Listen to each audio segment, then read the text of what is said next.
Welcome back to another edition of Fly Tying with Jim Misiura. Today I'm going to tie another of William Bayard's Sturgis patterns. And this is the White Miller. This is a very old fly. And I'm going to add just two other materials to this. I am convinced that if they had certain materials 100 years ago, 150 years ago, even 300 years ago, they would have used them. So why not incorporate them into our flies now? And same thing in 50 years from now, when there's some other material that they're using, probably some synthetic, they're going to say, well, those guys in the early or the late 1900s, early 2000s, if they had this, they would have used them, and we would.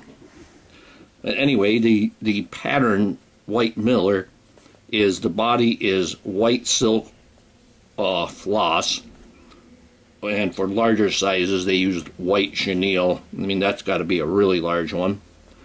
White hackle, there's no tail, and the wings would be white duck or goose. And the materials that I'm going to add a little bit of lead weight to it. I have 10 thousandths lead weight, lead or lead-free wire. I'm going to add a little bit to that, and I'm going to keep that lead a little bit towards the back side.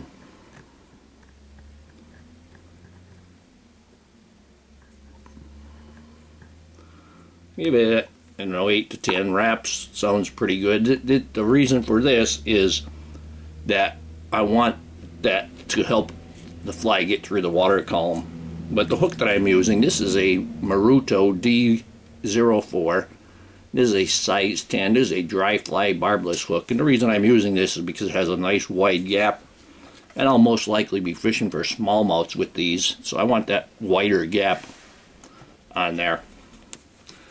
You can use a general purpose hook for these flies, and heavier bodied fly or a heavier bodied hook, and you wouldn't have to use any lead wire. I'm going to use just white. This is 8/0 70 denier. There we go, Danville thread. We're going to start that thread behind the eye. I'm going to leave it, start it maybe about an eye length back from the eye. And we're going to bring this back, and I'm going to secure that lead. I made a jump all the way to the back, and it kind of pulled it forward just a little bit. But because of the thread that I had on there, it stopped it at that point. Yep, got a little piece of thread hanging off there. Don't want to get too crazy before I burn my thread.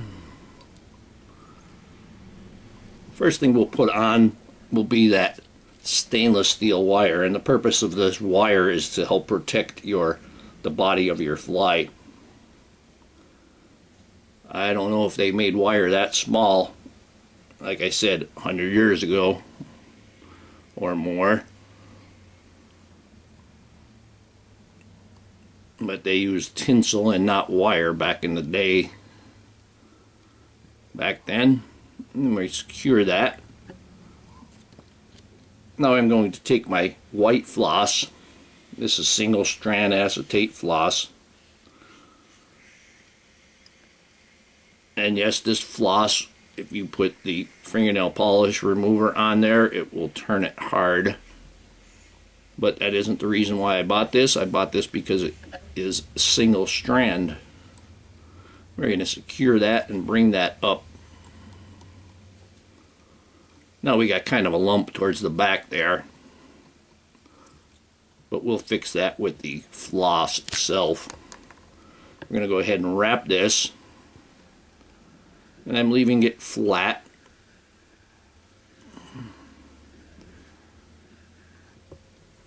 It's getting closer together. Kind of just twist it and it'll come back together. Now, because the lump on the back, I'm going to go ahead and put more wraps towards the front and the middle to get that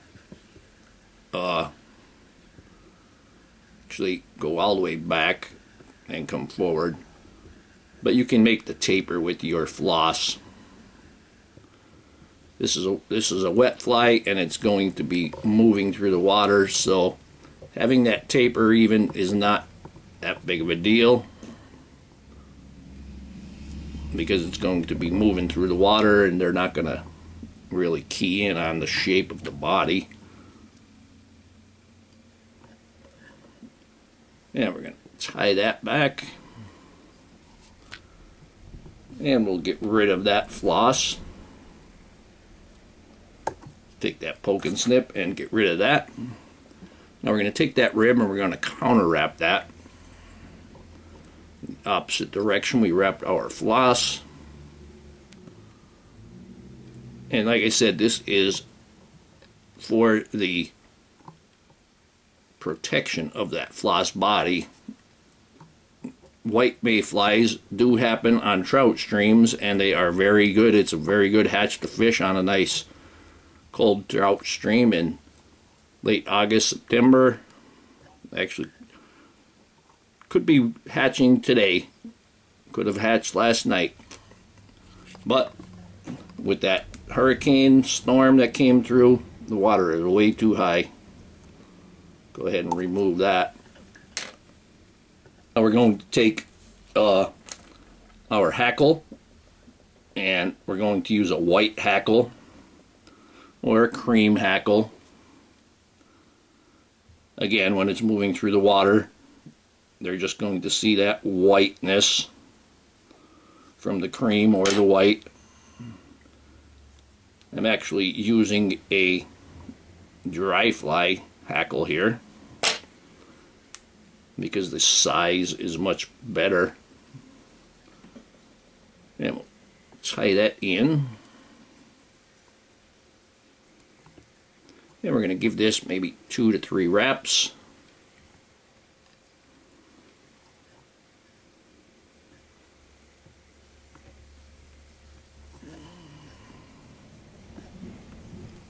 And you can see as it moved towards the front, because you're putting it 1 wrap in front of the previous. And we're going to secure that.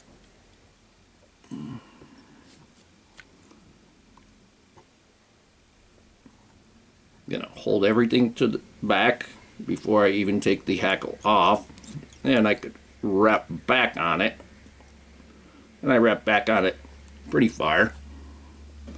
Go ahead and remove that excess hackle. Now I'm going to take my white goose or duck, and I got a right and a left, and I'm going to trim my quill slips, and I'm lining up the tips, and I can see that one slip is a little bit longer than the other, so I'll just stick my bodkin needle through there and get them the same size.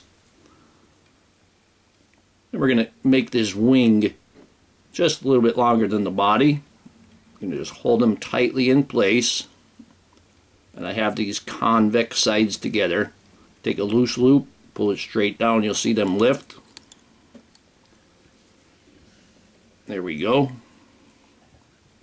I'm going to go ahead and trim that off. I'm going to use my scissors so I can get it nice and close without messing it up, without making them split.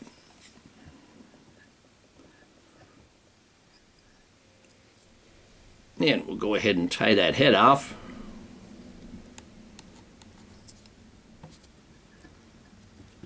That white mayfly hatch, like I said, should be actually going on now.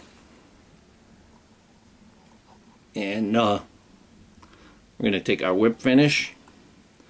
Actually fished with Charles Meck, if you guys remember him. And August 25th, which is tomorrow, or today, depending on when I get this uploaded. And we fished the white mayfly hatch, and I went down to his house on August 25th. And now I have those couple little in the front. I'm just going to protect everything and hit it with the lighter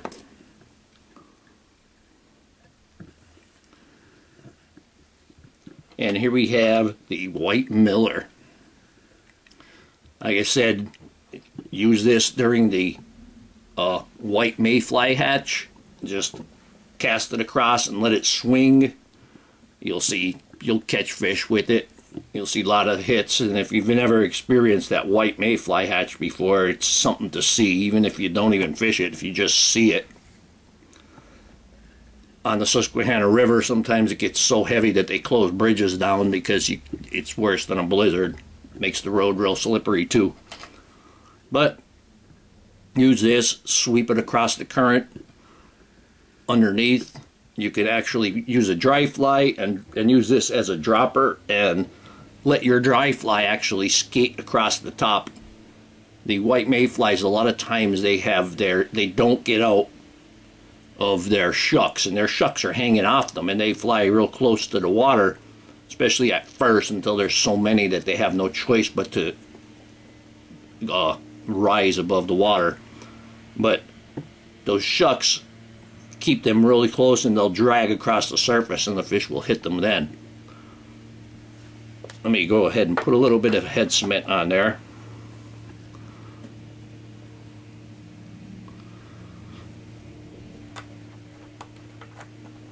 And I hope that you learned something from this video. I hope that you would subscribe to my channel. Please refer me to your friends. Please visit my sponsors and let them know that I sent you. If you'd like to purchase any flies from me that I tie, go to etsy.com/shop/theflymanjim. And if you don't see it there on my Etsy page, just send me an email through Etsy, and I'll get right back with you and we'll figure it out. And most of all, thank you very much for watching my videos.